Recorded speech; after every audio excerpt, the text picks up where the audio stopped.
Very early Monday morning of the sixth week of Easter. I'm way ahead here. You know that is, it's right now. It's also very early. It's 4:30, quarter to 5 in the morning. If you hear any noise in the background, it's Lily's snoring. She's on the couch. Anyway, it is early. It's a quarter. What is it? Quarter to 5, something like that. Yeah. I've been up for about an hour and a half, 2 hours now. Anyway, I just kind of getting ready for both school and church this morning. But in any case, I'm reading. I just thought I'd do some of these videos ahead of time. Today is interesting. If this whole week, it's the sixth week, so it takes in Ascension Thursday.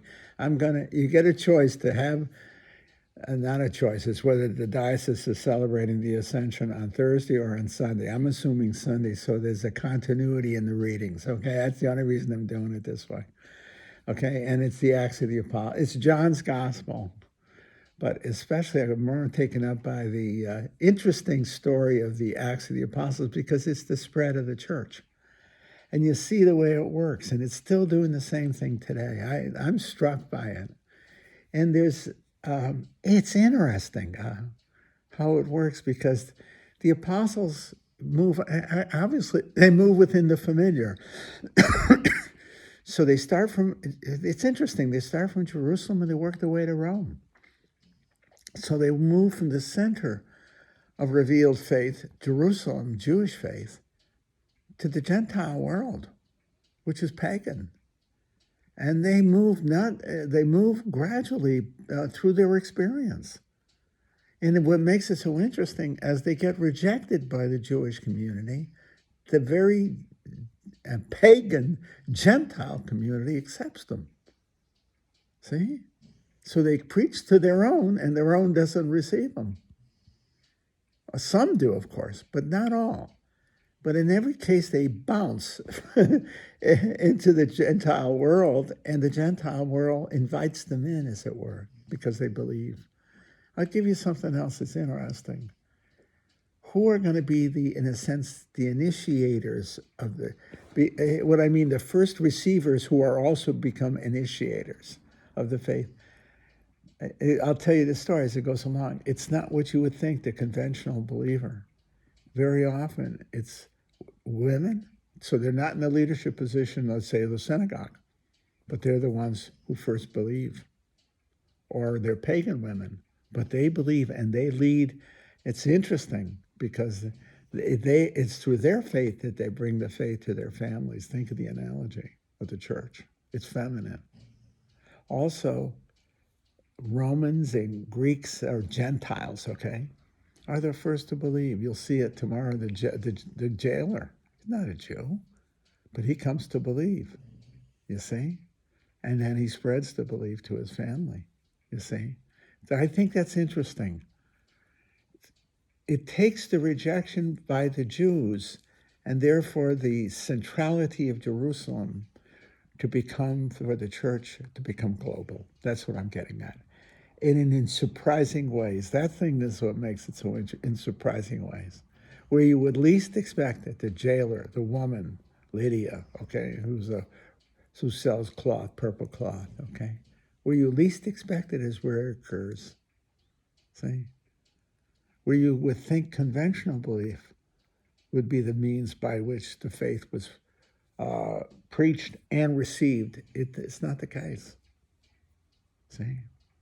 Church works in strength. You're going to see in the Gospel of John, as Christ sends his spirit into the world, it is a spirit of wildness, as it were, of unpredictability.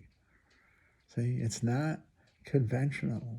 The spirit is like the wind, it blows where it will. You see, it's that type of thing. Those analogies, those metaphors.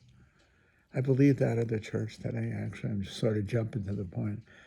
I think the conventional Catholicism, especially, or Christianity, which is Eurocentric, it's been shaped by the Mediterranean experience, is going to break out. It is breaking out. And I really do. I know I beat this thing to death, but I see it. It's going to be in the least likely place, Asia. Why? It has the least rooting in Judeo-Christianity. See? And yet I think it's right in that soil that the church will be received. the gospel will be received. And it's not because they're in desperation. They're a rich culture, you see. But where the seed is planted in the Gospels, okay, in Rome, Athens, the center of learning in the world, Corinth, these aren't poor places. These are some of the most important cities in the air in the story of the evolution of Western civilization. What are you kidding me? And yet, they're pagan, and yet they received the faith. Corinth is the most interesting because I think of it as an analogous to New York City. It's a place where great learning has occurred, but also it's a seaport town. You have to live, go down to the docks in New York, you'll get the picture. These are tough guys, okay? Not saying they're not good guys, but they're tough. See? It's a seaport town, it's industrial, and as it were, a business world, okay? They grabbed the gospel. Athens is a center of learning. My God, it's the place of Plato and Aristotle and the greatest thinkers, arguably in the history of Western civilization, was the city of Athens and the intellectuals of Athens. Good grief. Yet they hardly believe. They're the ones who reject the faith. It's planted but rejected. Don't call us, we'll call you. It's a famous line. I'll show it to you.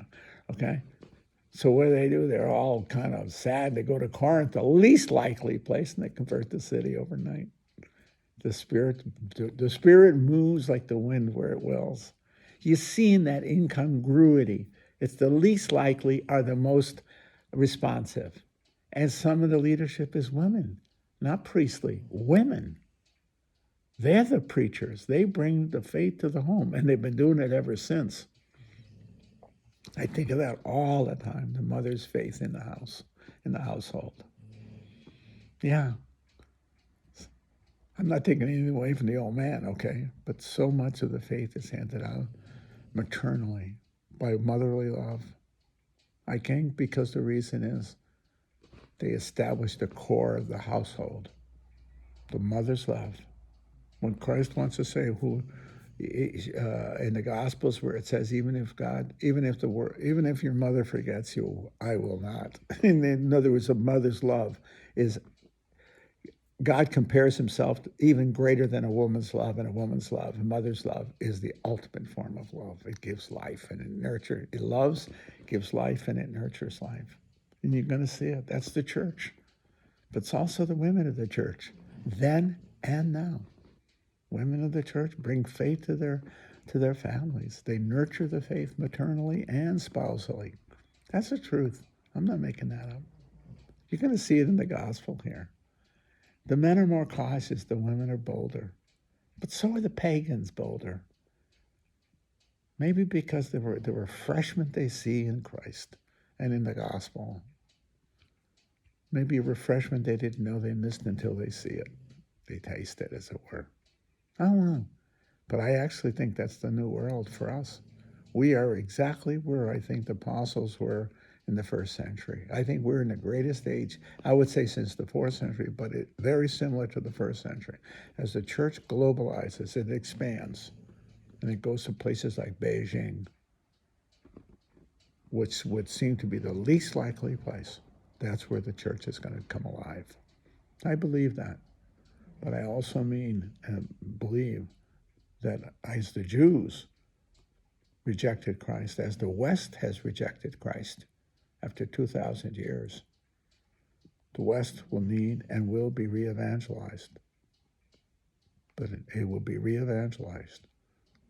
But the failure of the West may be the invitation of the East. We'll see. Our grandchildren will certainly see.